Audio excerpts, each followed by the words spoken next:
مشفق متعطف لا ينتهي بالحصر ما أعطاه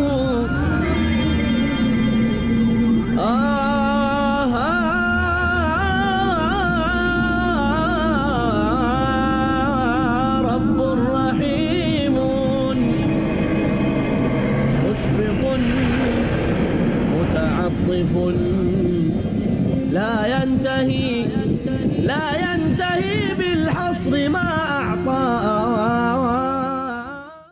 بیعت کی اصل بنیاد جو ہے وہ سورہ توبہ کی آیت نمبر 111 میں ان اللہ اشترى من المؤمنین انفسهم واموالهم بان لهم الجنہ. اللہ نے اہل ایمان سے ان کی جانیں اور مال خرید لیے ہیں جنت کے عوض. تو مسلمانوں نے بیچ دی اپنی جانیں اور اپنے مال، اور اللہ نے خرید لی ان کی جانیں اور ان کے مال بعوض جنت کی. اس سے زیادہ کامیاب تجارت اور کوئی نہیں، اس سے بڑا نفع والا سودا کوئی نہیں. دیکھیے ایک بندہ مومن بیعت تو کر رہا ہے اللہ کے ساتھ، اے اللہ میں نے اپنی جان مال تیرے حوالے کیا، لیکن کون بتائے گا کہ کہاں مال لگاؤ اور کہاں جان کھپاؤ؟ یہ فیصلہ کرے گا رسول صلی اللہ علیہ وسلم، یا بعد میں جو بھی تمہاری جماعت کا امیر ہوگا اس کا فیصلہ ہوگا کہ اب ہمیں آگے بڑھنا ہے، جانیں دینی ہے، اب موقع ہے لاؤ مال. تم اپنی جانیں بیچ چکے ہو اللہ کے ہاتھ پہلے ہی، اب موقع آ گیا ہے، جانیں رکھو علی کے اوپر، نکلو میدان جنگ کے اندر. اس کا فیصلہ اس وقت کس نے کیا؟ محمد نے صلی اللہ علیہ وسلم. لہذا بیع ہے اللہ اور بندے کے درمیان، بیعت ہے اللہ کے رسول کے دست مبارک پر. تو گویا کہ یہ 3 پارٹائٹ ایگریمنٹ ہے. اللہ ہے اصل خریدار، اس لیے کہ جنت اس کے پاس ہے، اور بیچنے والا صاحب ایمان ہے. کہاں اس کو لگائے، کیسے خرچ کرے، اس کا فیصلہ رسول کرے گا. تو بیع اللہ کے ساتھ، بیعت اللہ کے رسول کے ساتھ، یہ ہے اصل میں وہ پورا بیعت کا فلسفہ.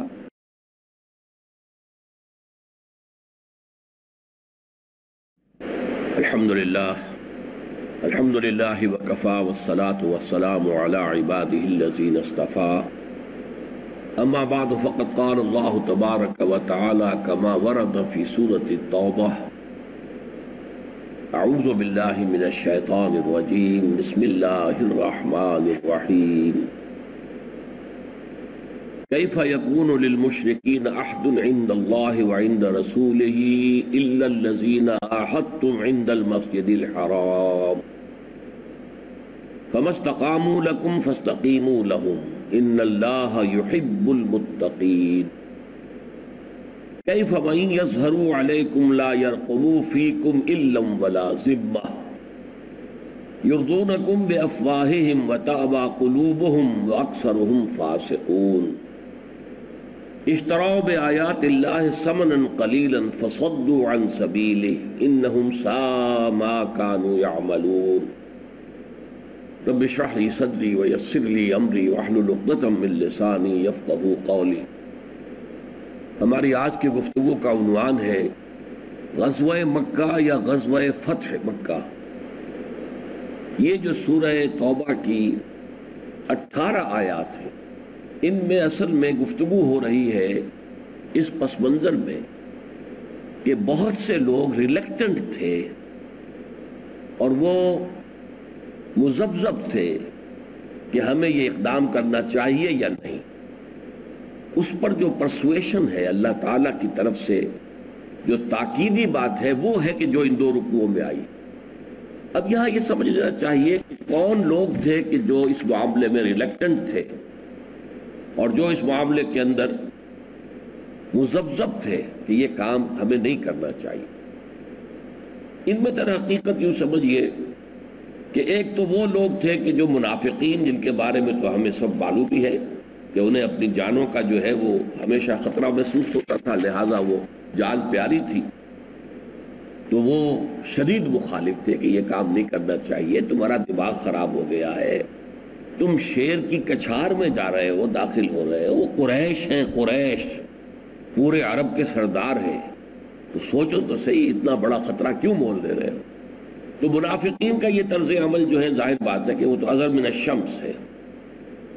پھر یہ کہ انہیں اپنی جان و مال کی محبت کے علاوہ ان میں سے بعض حضرات کے وہاں پر عہد و پیمان بھی تھے، کچھ لوگوں کے ساتھ حلیف ہونے کا تعلق بھی تھا. اچھا ان کے ساتھ بھی وہ چاہتے تھے کہ کوئی ایسی جو ہے پیش نہ آ جائے صورتحال کہ ان کو کوئی شدید نقصان پہنچ جائے. لیکن اس کے ساتھ ہی نیکی کا ایک روایتی تصور بھی حائل تھا، اور اس میں سمجھتا ہوں کہ بہت سے صادق الایمان لوگ بھی شامل تھے جن کا کہ ایمان قدر کمزور تھا لیکن تھے صادق الایمان، سچے تھے، مومن تھے. ان میں ایک بات تو یہ آڑے آ رہی تھی ان کے کہ یہ حرم کی طرف ہم پیش قدمی کریں گے، وہاں اگر خونریزی ہوئی یہ تو امن کی جگہ ہے، حرم ہے. حرم کی جو بھی عزت اور وقار چلا آ رہا تھا صدیوں سے، ایام جاہلیت میں بھی، وہ بھی ان کے قدم روک رہا تھا کہ یہ اہل مکہ کے خلاف اقدام اگر کیا گیا تو اس کے معنی کیا ہوں گے کہ ہم حرم پر حملہ آور ہو رہے ہیں. پھر یہ کہ یہ بات کہ قریش کے خلاف جنگ، آخر وہ متولی ہیں حرم کے، ان کا ایک مقام ہے، ایک مذہبی مقام ہے، ایک روایتی مقام ہے. ہماری پوری جو بھی روایات چلی آ رہی ہیں ان کی روح سے یہ جو متولیان حرم ہیں تو ان کے خلاف جو ہے کوئی فوجی کارروائی کرنا درست نہیں ہے. یہ دوسری بات تھی کہ وہ خود چڑھ کر آئے تو ہم نے دفاع کیا، وہ آئے اگر بدر کے اندر تو ہم لڑے، وہ آئے احد میں ہم لڑے، وہ آئے اگر احزاب میں تو ہم لڑنے کو تیار تھے. یہ دوسری بات ہے کہ اللہ تعالیٰ نے ایسی صورت پیدا کر دی کہ براہ راست دو بدو جنگ کی نوبت ہی نہیں آئی. لیکن اب خود اقدام کر کے جانا مکے کی طرف تو یہ تو بات صحیح معلوم نہیں ہوتی کہ یہ متولی ہے حرم کے. پھر وہی جو روایتی نیکی کا تصور ہوتا ہے، آخر یہ مشرک ہے، سب کچھ ہے، لیکن یہ حاجیوں کی خدمت کرتے ہیں، پانی پلاتے ہیں، ان کا اہتمام کرتے ہیں، انہیں کھانا کھلاتے ہیں، تو یہ ان کی نیکیاں بھی تو ہیں.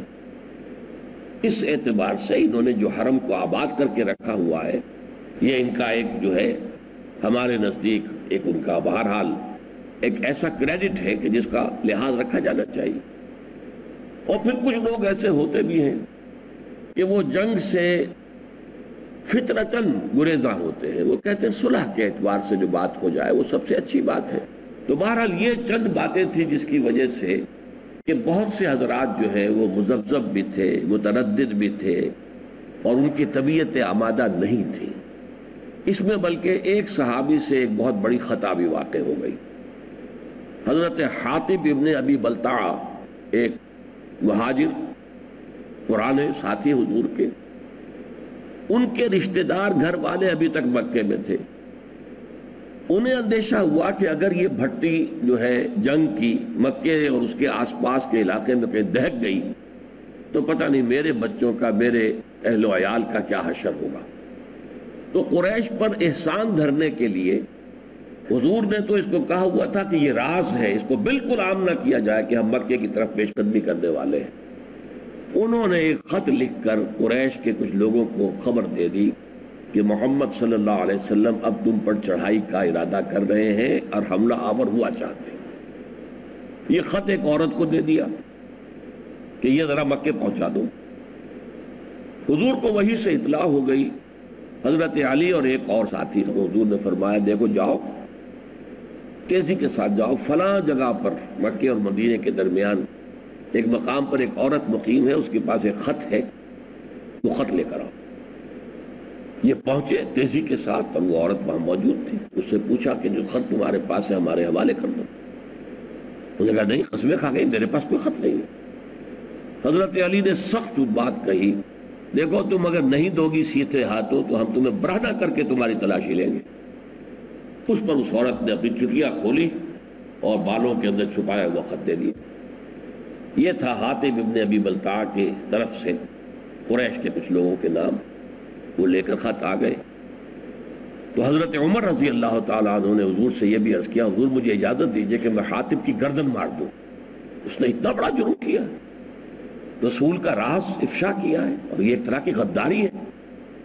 حضور نے فرمایا نہیں عمر، حاطب تمہیں معلوم ہے کہ بدری صحابی ہے، بدر میں حصہ لے چکا ہے، اور اہل بدر جو ہے ان کے اللہ تعالیٰ تمام خطائیں معاف کر چکا ہے.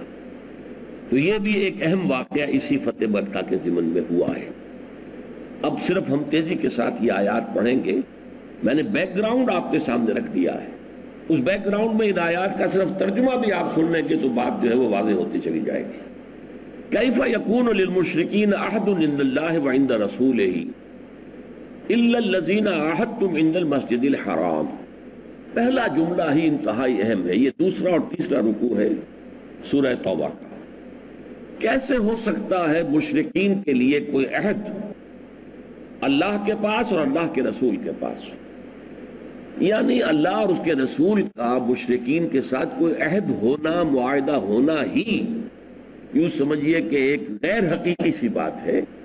کفر اور اسلام کے مابین بھی کوئی معاہدہ ہو سکتا ہے، توحید اور شرک کے درمیان بھی کوئی معاہدہ ہو سکتا ہے. یہ پہلی بات کہی گئی ہے جو بہت بنیادی بات ہے. یعنی حق اور باطل کے درمیان کوئی ایگزسٹنس ہو ہی نہیں سکتی.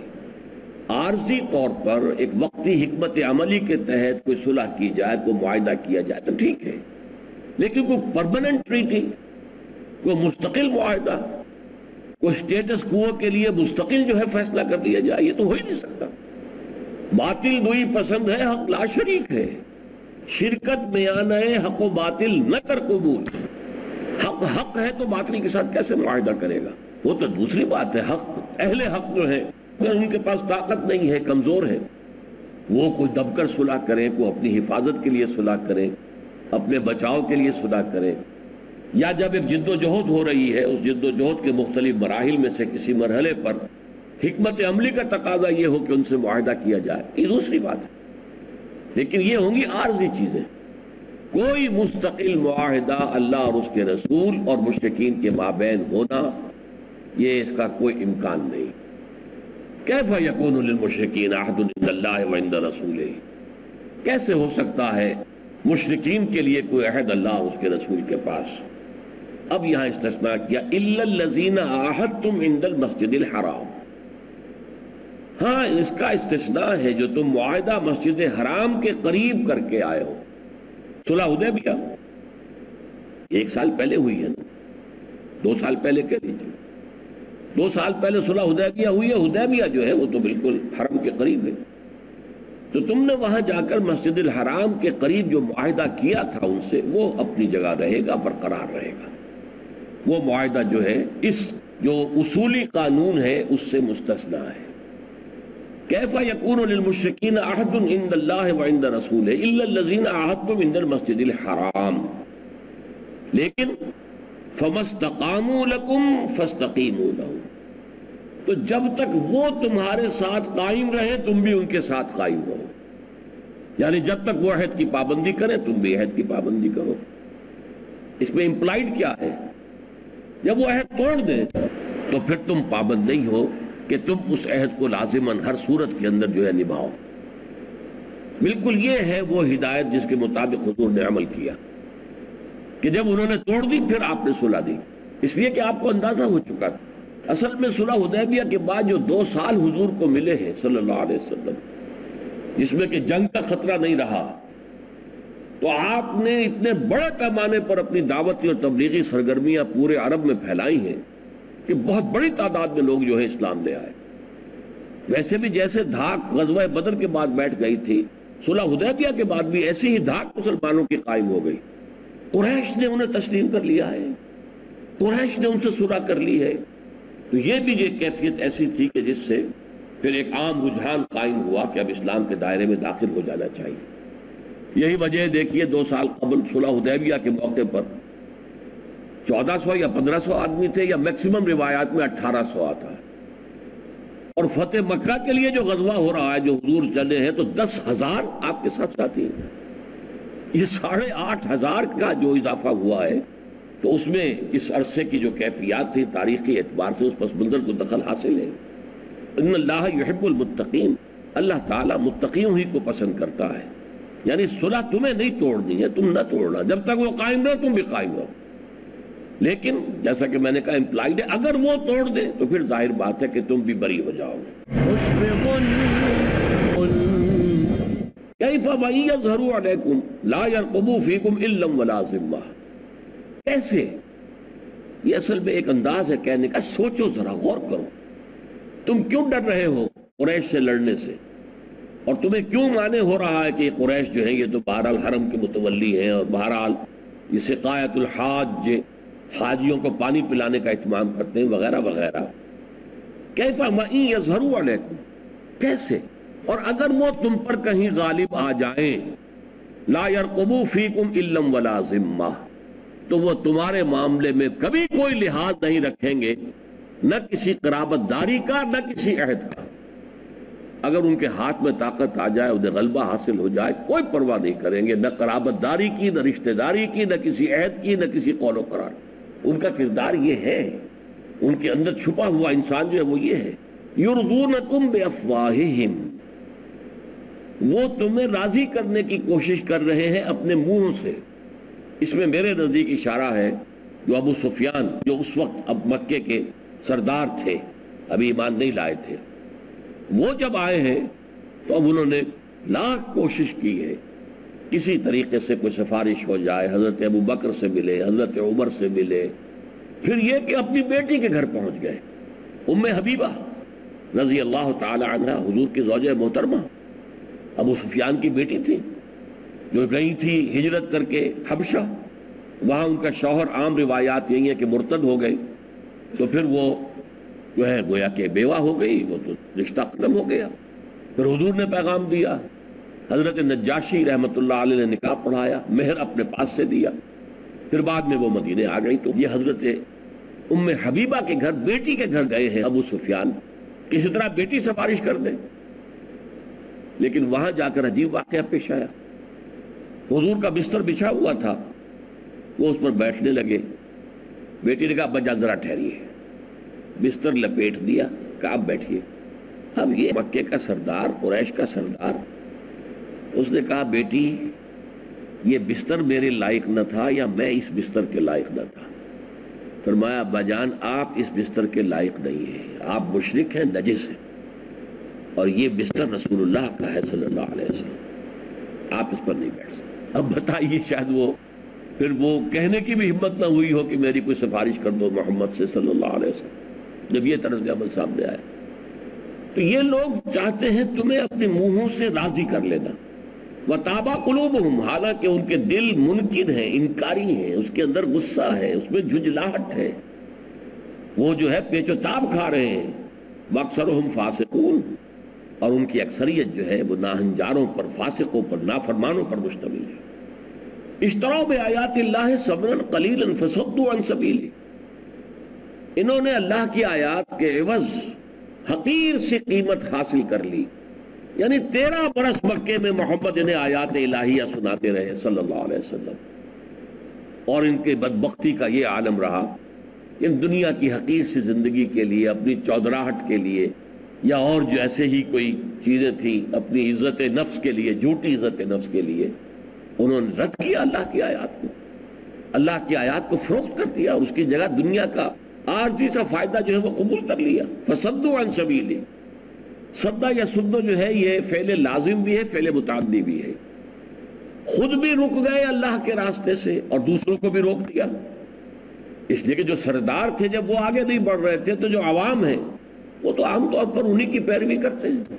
بھائی یہ لوگ سمجھدار ہیں، یہ بڑے لوگ ہیں، یہ تجربے کار لوگ ہیں، یہ سمجھتے ہیں کہ یہ بات ٹھیک نہیں ہے، تو چلو پھر ہم انہی کے پیچھے چلیں گے، یہ ہمارے پرانے سردار ہیں۔ اس طریقے سے وہ اپنے کفر کی وجہ سے عوام الناس کے لیے بھی ایمان لانے کے راستے میں رکاوٹ بن گئے۔ اشتروا بآیات اللہ ثمنا قلیلا فصدوا عن سبیلہ انہم ساء ما كانوا یعملون، یقیناً بہت ہی برا ہے عمل جو وہ کرتے رہے۔ لا یرقبون فی مومن الا ولا ذمہ، دوبارہ یہ ہرگز لحاظ نہیں کرتے کسی بھی مومن کے معاملے میں، نہ کسی قرابت داری کا، الا ظاہری رشتہ، قرابت داری، ولا ذمہ، نہ کوئی عہد جس سے ایک ذمہ داری آ جاتی ہے، ایک معاہدہ کیا ہوا ہے، انہیں ہرگز، ان کا اگر بس چل جائے، ان کو اگر طاقت حاصل ہو جائے، انہیں فتح ہو جائے، انہیں غلبہ حاصل ہو جائے، یہ ہرگز کسی مومن صاحب ایمان کے لیے نہ کسی قرابت داری کا لحاظ کریں گے اور نہ ہی کسی عہد کا پاس کریں گے۔ وَأُولَٰئِكَ هُمُ الْمُعْتَدُونَ، اور حقیقت میں یہی لوگ ہیں کہ جو حد سے گزر جانے والے۔ دیکھیے دو باتیں آ چکی، ایک اصولی بات، اللہ اور اس کے رسول کا مشرکین کے ساتھ کوئی مستقل معاہدہ خارج از بحث ہے، یہ تو اجتماع النقیضین ہے، متضاد چیزیں جمع کیسے ہوں گی؟ توحید اور شرک کے درمیان کوئی معاہدہ ممکن نہیں، مستقل معاہدہ، ابدی معاہدہ، کوئی سٹیٹس کو کوئی نہیں۔ اسی طریقے سے دوسری بات یہ کہہ دی کہ ان لوگوں کا اپنا کردار یہ ہے کہ اگر ان کا قابو چل جائے، کسی مومن کے حق میں نہ یہ رشتہ داری کا لحاظ اور پاس کریں گے اور نہ ہی کسی عہد اور کسی معاہدے کی پرواہ کریں گے، یہ ان کا کردار ہے۔ اب تیسری بات کہی جا رہی ہے، اگر تمہیں اپنے ان اہل مکہ کے رشتہ داروں میں سے یا ان سے دوستوں سے حلیفوں سے کوئی تعلق ہے تو دیکھو راستہ تو اب بھی کھلا ہے، وہ لوگ جب چاہیں ایمان لے آئے، ایمان لائیں، نماز قائم کریں، زکوٰۃ دیں، تمہارے بھائی ہو جائیں گے۔ اللہ نے کوئی راستہ بند تو ابھی نہیں کیا ہے۔ فرمائے فَإِن تَابُوا وَأَقَامُوا الصَّلَاةَ وَآتَوُا الزَّكَاةَ فَإِخْوَانُكُمْ فِي الدِّينِ، تو اگر وہ توبہ کر لیں، رجوع کریں اپنے طرز عمل سے، باز آ جائیں اپنے اس طرز عمل سے اور نماز قائم کریں اور زکوٰۃ ادا کریں، پھر وہ تمہارے بھائی ہو جائیں گے دین میں۔ تو مطلب یہ کہ ایسا نہیں ہے کہ ان کے لیے دروازہ بالکل بند کر دیا گیا، دروازہ کھلا ہے کبھی بھی کوئی۔ اور آپ کو معلوم ہے کہ اس کے بعد ابو سفیان بھی فتح مکہ سے ایک رات پہلے آ کے ایمان لے آئے، باہر جو وہاں پر مسلمانوں کا پڑاؤ تھا وہاں آئے ہیں اور آ کر کلمہ شہادت پڑھا، ایمان لے آئے۔ تو اس اعتبار سے راستہ کھلا ہوا، اور حضور نے پھر ابو سفیان کے گھر کو دارالامان قرار دے دیا۔ جو شخص ابو سفیان کے گھر میں داخل ہو جائے اسے امان ہے، جو لوگ اپنے اپنے گھروں کے اندر داخل ہو کر دروازے بند کر لیں انہیں امان ہے، ہم گھروں میں گھس کر کسی کو قتل نہیں کریں گے۔ یہ سارے اعلانات آپ نے کیے، اور ابو سفیان کے گھر کو خاص طور پر دارالامان، جو اس کے گھر میں پناہ لے لے گا وہ امان میں۔ تو فرمایا راستہ کھلا ہے، فَإِن تَابُوا وَأَقَامُوا الصَّلَاةَ وَآتَوُا الزَّكَاةَ فَإِخْوَانُكُمْ فِي الدِّينِ، پھر وہ تمہارے بھائی ہیں دین میں۔ وَنُفَصِّلُ الْآيَاتِ لِقَوْمٍ يَعْلَمُونَ، اور ہم نے اپنی آیات کی تفصیل بیان کر رہے ہیں ان لوگوں کے لیے جو علم رکھتے ہیں، غور کریں، سوچیں۔ وَإِن نَكَثُوا أَيْمَانَهُمْ، اب آ گئی وہ بات، اگر یہ توڑ دیں اپنی قسموں کو، خلاف ورزی کریں اپنے معاہدے کی، جیسے کہ فی الواقع ہو گیا۔ ہوا کیا تھا، میں نے آپ کو بتایا تھا کہ صلح حدیبیہ کے وقت بنو خزاعہ حضور کے ساتھی بن گئے، حلیف بن گئے، بنو بکر یہ قریش کے ساتھی بن گئے۔ اس کے بعد ہوا یہ کہ بنو بکر کے کچھ لوگوں نے رات کو حملہ کیا بنو خزاعہ پر، اور قریش کے بھی کچھ لوگوں نے اپنے چہرے وہرے ڈھانپ کر اپنی جو آئیڈینٹی ہے اس کو چھپا کر ان کا ساتھ دیا۔ اور وہ ظاہر بات ہے کہ وہ تو بالکل اطمینان سے تھے بنو خزاعہ کے، اب تو صلح ہو گئی ہے لہذا کوئی خطرہ نہیں ہے، آرام سے سو رہے تھے، تو ان کا بڑا نقصان ہو گیا۔ وہ پھر دہائی دیتے ہوئے مدینے میں پہنچ گئے کہ یہ ہمارے ساتھ معاملہ کیا ہے۔ اس کا مطلب ہوا کہ صلح ٹوٹ گئی۔ اس کے بعد ابو سفیان چل کر آئے، انہیں اندازہ ہو گیا تھا کہ اب ہم مقابلہ نہیں کر سکتے محمد کا صلی اللہ علیہ وسلم، we are no match to him now، کوئی نہیں، لہذا عافیت اسی میں ہے کہ صلح کی تجدید کر لو، معافی مانگ لو، جو بھی ہو گیا ہے نقصان ہمارے حلیفوں کے ہاتھوں اس کی تلافی کر دو، دیت دے دو جو بھی مقتول ہو گئے ان کی۔ لیکن حضور نے بات سنی ہی نہیں، یعنی سن کر رد کرنا دور کی بات ہے، سنی ہی نہیں آپ نے بات۔ تو فرمایا وَإِن نَكَثُوا أَيْمَانَهُم مِّن بَعْدِ عَهْدِهِمْ، پھر اگر وہ توڑ دیں اپنی قسموں کو اس کے بعد کہ انہوں نے عہد پختہ کر لیا، وَطَعَنُوا فِي دِينِكُمْ، اور تمہارے دین پہ حملہ کریں، حملہ آور ہو جائیں، فَقَاتِلُوا أَئِمَّةَ الْكُفْرِ، تو جنگ کرو ان کفر کے اماموں سے۔ یہ لفظ بہت اہم ہے، کفر کے امام قریش تھے۔ ویسے تو یہ کہ سارا عرب جو ہے مشرکین پر مشتمل تھا، ان مشرکین میں قریش کی حیثیت کیا تھی؟ ائمۃ الکفر، امام، اس لیے کہ متولی تھے حرم کے، اور اس حرم میں تمام قبیلوں کے خدا رکھے ہوئے تھے۔ اور قریش جو ہے چاہے کوئی فارمل گورنمنٹ نہیں تھی، کوئی حکومت نہیں تھی عرب میں، لیکن یہ کہ انہیں وہ حیثیت حاصل تھی کہ جو حکمرانوں کو ہوتی ہے، انہیں وہ پریولیجز حاصل تھی جو کسی اور کو حاصل نہیں تھی۔ ان کے کاروان پر، ان کے قافلے پر کوئی حملہ نہیں کر سکتا تھا۔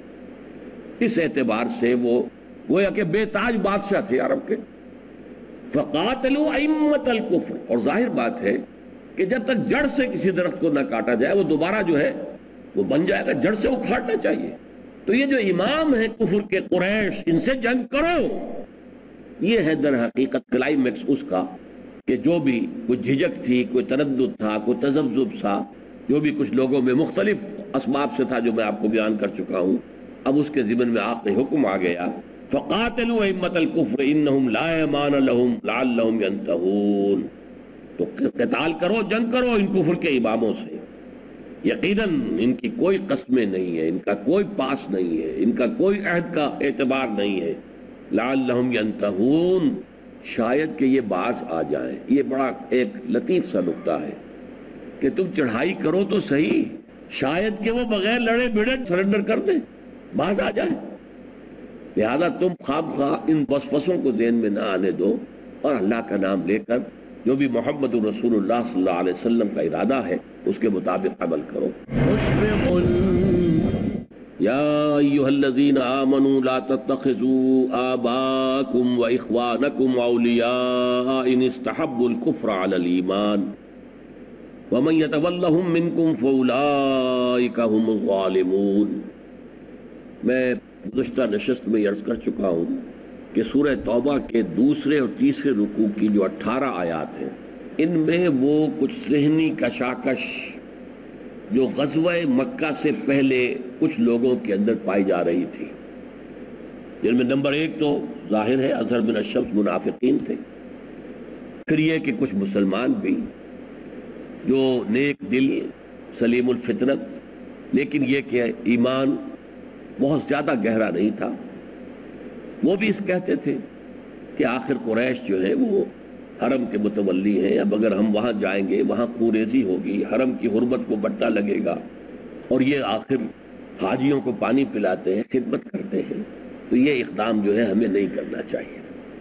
یا ایھا الذین آمنوا، اے اہل ایمان، لا تتخذوا آباءکم واخوانکم اولیاء ان استحبوا الکفر علی الایمان، ہرگز نہ بناؤ اپنے باپوں اور بھائیوں کو اپنے ولی، اپنے ہمدرد، اپنے دوست، اپنے پشت پناہ، اگر انہوں نے کفر کو پسند کیا ہے ایمان کے مقابلے میں۔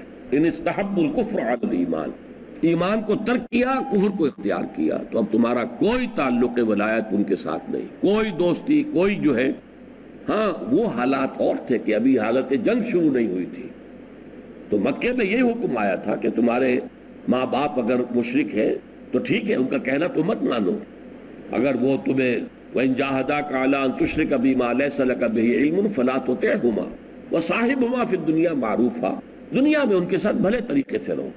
اگر حالت جنگ نہیں ہے تو پھر یہ ہے کہ والدین ہیں، بھائی بند ہیں، رشتہ دار ہیں، اور وہ اگر کفر ہی میں ہے تب بھی ان کے ساتھ کچھ نہ کچھ حسن سلوک ہو سکتا ہے، جبکہ کوئی جنگ نہیں ہے، ڈکلیئرڈ وار نہیں۔ اب تو یہ غزوہ بدر سے ایک وار چل رہی ہے مسلسل، اس کی بیٹلز ہیں، battle of Badr and battle of Uhud and battle of the trenches etcetera etcetera, تو یہ جو جنگ کی حالت ہے اس میں تو وہ رشتہ بالکل منقطع ہو جانا چاہیے، ذرا بھی اگر اس کی لاگ لگی رہی تو وہ ویک پوائنٹ ہوگا، پھر اس کو کفر استعمال کرے گا اہل ایمان کے اندر اپنی انگلیاں دھسانے کے لیے، تو یہاں کوئی نرم گوشہ ایسا نہیں ہونا چاہیے تمہارے دلوں میں۔ یا ایھا الذین آمنوا لا تتخذوا آباءکم واخوانکم اولیاء ان استحبوا الکفر علی الایمان، اہل ایمان اپنے باپوں اور بھائیوں کو اپنے ولی نہ بناؤ اگر انہوں نے ایمان کے مقابلے میں کفر کو ترجیح دی ہے اور اسے اختیار کیا ہے۔ وَمَن يَتَوَلَّهُم مِّنكُمْ، اب دیکھیے دھمکی کا انداز، اور جو کوئی بھی ان کے ساتھ اپنا یہ رشتہ ولایت اور محبت اور دوستی اور تعلق اور حمایت اگر اس کو برقرار رکھے گا فَأُولَٰئِكَ هُمُ الظَّالِمُونَ، تو یہی وہ لوگ ہیں کہ جو ظالم ہیں، اللہ تعالیٰ کی نگاہ میں گناہ گار ہیں، اور ظالم کا ایک ترجمہ مشرک بھی ہے۔ اس کے بعد ہے وہ آیت نمبر 24 جو میں نے کہا کہ ایک خاص اعتبار سے قرآن مجید کی عظیم ترین آیت۔ قل، اے نبی کہہ دیجئے، ان کان آباؤکم، اگر ہوں تمہارے باپ، و ابناؤکم، اور تمہارے بیٹے، و اخوانکم، اور تمہارے بھائی، و ازواجکم، اور تمہارے اسپاؤسز، مرد کے لیے بیوی، بیوی کے لیے شوہر، و عشیرتکم، اور تمہارے رشتہ دار، 5 رشتے ہو گئے، باپ، بیٹا، بھائی، بیوی یا شوہر اور رشتہ دار، اس سے اگلا دائرہ۔ اور 3 چیزیں ہیں مال کی مختلف صورت، اور وہ مال جو تم نے بڑی محنت سے کما کر جمع کیے ہیں، کھتے بھرے ہیں، وہ تمہاری تجوریوں کے اندر جمع ہے، وہ تجارت تخشون کسادہا، اور وہ تجارت کہ جو تم نے بڑی محنت سے جمائی ہے، تمہاری ساکھ بنی ہے، تمہاری حیثیت بن گئی ہے، اب وہ تجارت ہے، چلتا کاروبار ہے، اور تمہیں اندیشہ رہتا ہے کہیں کوئی کساد بازاری نہ آ جائے، بندہ نہ ہو جائے، اس کا ڈرتے رہتے ہو۔ تجارت تخشون کسادہا، یہ کساد بازاری کا لفظ اردو میں ہم بولتے ہیں، وہ عربی کا لفظ ہے کساد۔ وَمَسَاكِنُ تَرْضَوْنَهَا، اور وہ گھر، مسکن جو تمہیں بہت پسند ہے، بڑی محنت سے بنائے ہیں، حویلی بنائی ہے، کوٹھی بنائی ہے، ولا بنایا ہے، محل بنایا ہے، اسے سجایا ہے، اس میں کہاں کہاں سے لا کے کون سا ماربل لگے گا یہاں پر، وہ عام ماربل کی بھی بڑی قسمیں ہیں، قیمتی سے قیمتی ماربل لا کر آپ اس میں لگا رہے ہیں، اور کیا فٹنگز ہوں گی باتھ رومز کے اندر، پھر تم نے لا لا کے ڈیکوریشن پیسز رکھے ہیں اپنے ڈرائنگ روم میں، جو آئے تو یہ ذرا دیکھیں یہاں یہ کیا کیا رکھا ہوا، یہ تمہیں بہت پسند ہے نا۔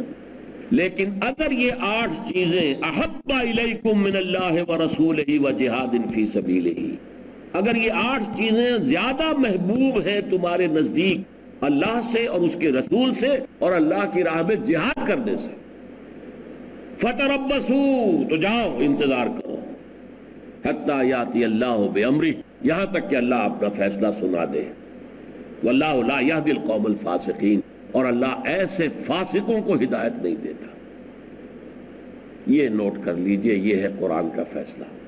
ایسا احاطہ کیا اس آیت نے کہ دیکھو ایک ترازو نصب کر لو اپنے ذہن کے اندر، اس کے ایک پڑھنے میں 8 چیزوں کی محبت ڈالو، باپ کی محبت، بیٹے کی محبت، بھائی کی محبت، بیوی کی محبت یا شوہر کی محبت، اور اپنے سارے رشتہ داروں کی محبت، اور اپنا مال جو جمع کیا ہوا اس کی محبت، اور اپنی تجارت جس کو بڑی محنت سے جمایا ہے اس کی محبت، اور اپنے وہ مکان جو تم نے بڑے ذوق شوق سے بنائے ہیں جو تمہیں محبوب ہے ان کی محبت۔ اگر یہ 8 محبتیں والا پلڑا اور دوسرے پلڑے میں ڈالو اللہ کی محبت، رسول کی محبت اور اس کی راہ میں جہاد کی محبت، اگر یہ بھاری ہے تو جاؤ دفع ہو جاؤ، فتربصوا، جاؤ انتظار کرو، پھر تم ہمارے مخاطب ہی نہیں ہو، پھر تم سے ہماری گفتگو ہی نہیں ہے، جاؤ بیٹھو یہاں تک کہ اللہ فیصلہ سنا دے گا۔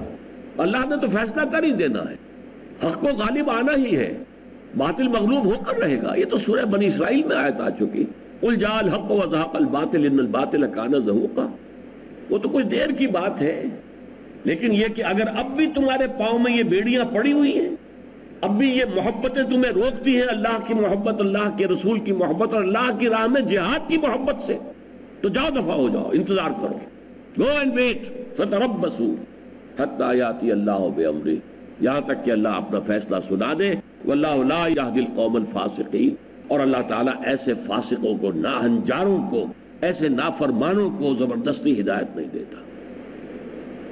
یہ ترازو ہے جو ہم میں سے ہر ایک کو اپنے باطن کے اندر نصب کرنی چاہیے۔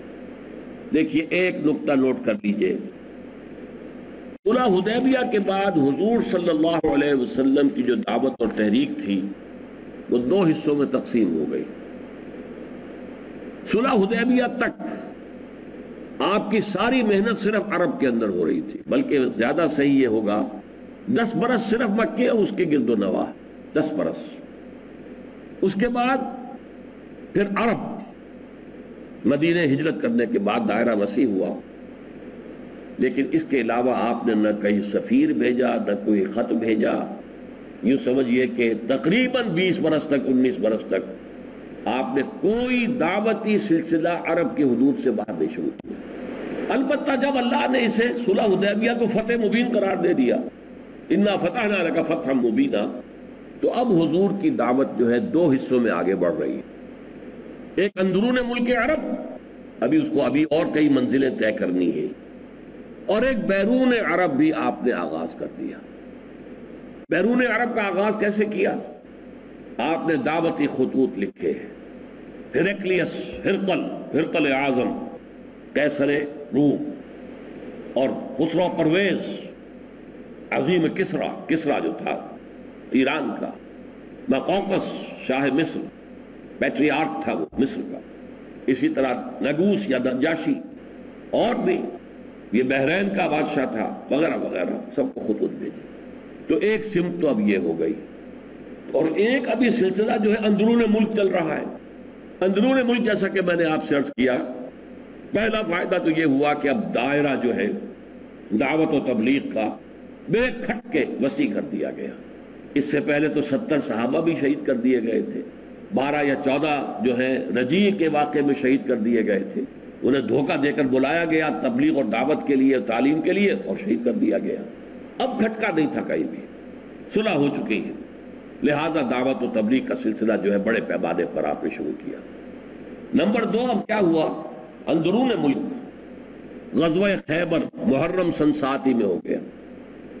ذی قعدہ سن 6 کے اندر صلح حدیبیہ ہوئی ہے. ذی قعدہ سن 6، یوں سمجھیے کہ 2 مہینے بعد ہی حضور نے فوراً قصد کیا اور غزوہ خیبر، اور وہیں اس کے ساتھ ضمیمہ تھا غزوہ وادی القریٰ.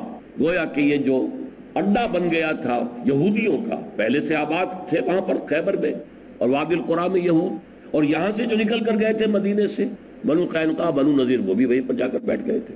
تو حضور نے ان کا زور توڑ دیا، کچل دیا انہیں. پھر یہ ہے کہ نجد کے کچھ بدوؤں نے سر اٹھایا تھا، شرارتیں کی تھی، ان کو سرکوبی کے لیے غزوہ ذات الرقاع سن 7 ذی قعدہ میں پھر آپ نے عمرہ قضا ادا کیا. وہ عمرہ جو طے ہو گیا تھا کہ اگلے سال آپ آئیے گا. صلح حدیبیہ میں انہوں نے کہہ دیا تھا اس دفعہ تو جائیے، ہم اپنی مونچھ جو ہے وہ نیچی نہیں کریں گے، اس دفعہ تو نہیں کرنے دیں گے آپ کو عمرہ، نتھنگ ڈوئنگ. ہاں اگلے سال آپ آ جائیے، ہم 3 دن کے لیے مکے کو خالی کر دیں گے، ہم پہاڑیوں کے اوپر چڑھ جائیں گے، خالی ہوگا مکہ بالکل، اور آپ 3 دن رہیں اور طواف کریں اور عمرہ کریں جو چاہیں کریں. تو وہ آپ نے ذی قعدہ سن 7 میں عمرہ ادا کی. اس کا بھی آپ سوچئے پورے عرب پر کس قدر گہرا اثر ہوا ہوگا کہ آج محمد اور ان کے ساتھی جو ہیں بلا روک ٹوک عمرہ ادا کر رہے ہیں.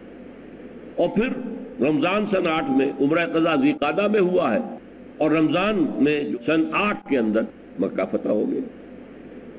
یہ جو کام ہوئے ہیں، اب اس کا جو کلائمیکس ہے وہ میں چاہتا ہوں کہ آپ نوٹ کر لیں. اس کے بعد جو ہے اللہ تعالیٰ کی طرف سے سن 9 ہجری کے اندر وہ آیات نازل ہوئی ہیں کہ جو سورہ توبہ کے پہلے رکوع میں شامل ہیں. 6 آیات.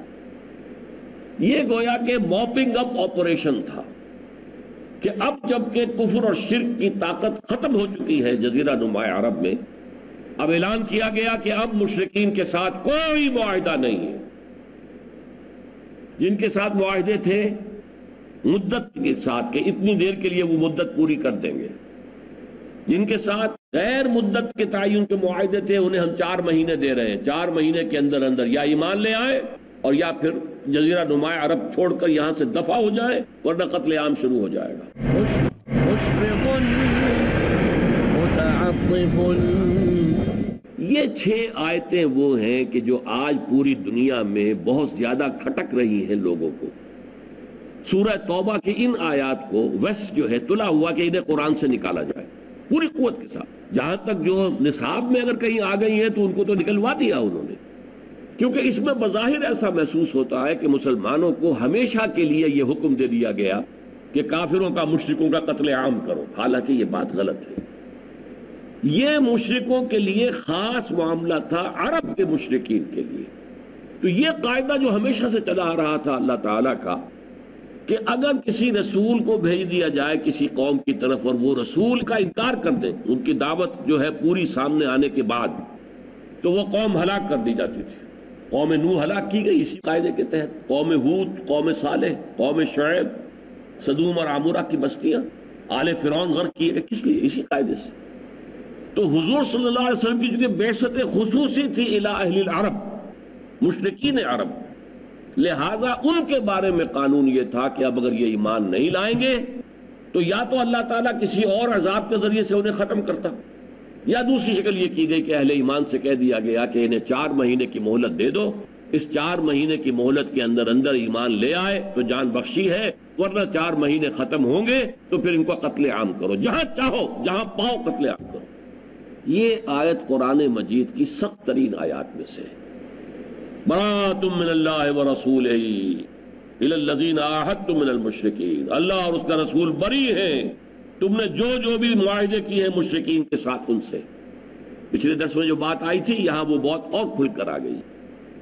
فسیحوا فی الارض اربعۃ اشہر، تو اب یہ مشرکین سے کہا جا رہا ہے آپ زمین میں گھومو پھرو 4 مہینے۔